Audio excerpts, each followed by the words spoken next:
Banyana Banyana va swi tiva leswaku ntlangu wa vona na Algeria wa nenge wa vumbirhi i wa nkoka swinene eka lembe ra 2022. Mbuyelo wa kahle wu ta endla leswaku va ringanela ku tlanga eka mphikizano wa Africa Cup of Nations eMorocco. Naswona sweswo swi ta vula leswaku va tlhela va ringanela ku tlanga eka mphikizano wa Cup ya Misava.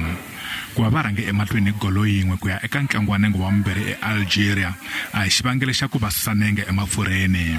I mean, yes, it's a tough game that we're going to play, but I think we're all pretty excited about it, only because we know what the weight of this game holds, and we are pretty ready to. I mean, I think it's going to be a pretty tough game, and we're going to go out there and play, but I think we're ready for it.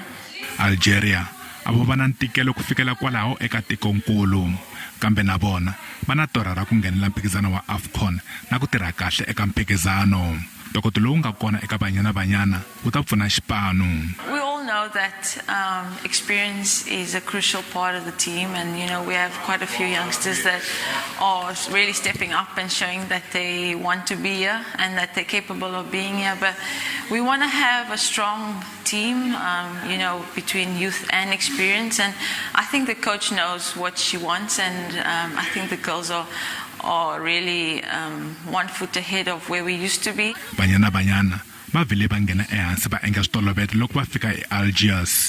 Ellis u tsakisa hi mhaka ya ku hlula ka vona vhiki leri nga hundza swi tise ntshembo endzhaku ku biwa eZambia eka ntlangu wa xinghana. I think we still have a good chance of qualifying. I know that we have 2 goals ahead of them, which means they have to score a lot more goals in order for them to qualify. That means they will bring their full force. They will try to be more offensive than defensive. Banyana Banyana va ta fanele va tirhisa ntokoto wa vona ku hlula na ku nghenela mphikizano wa Africa Cup of Nations.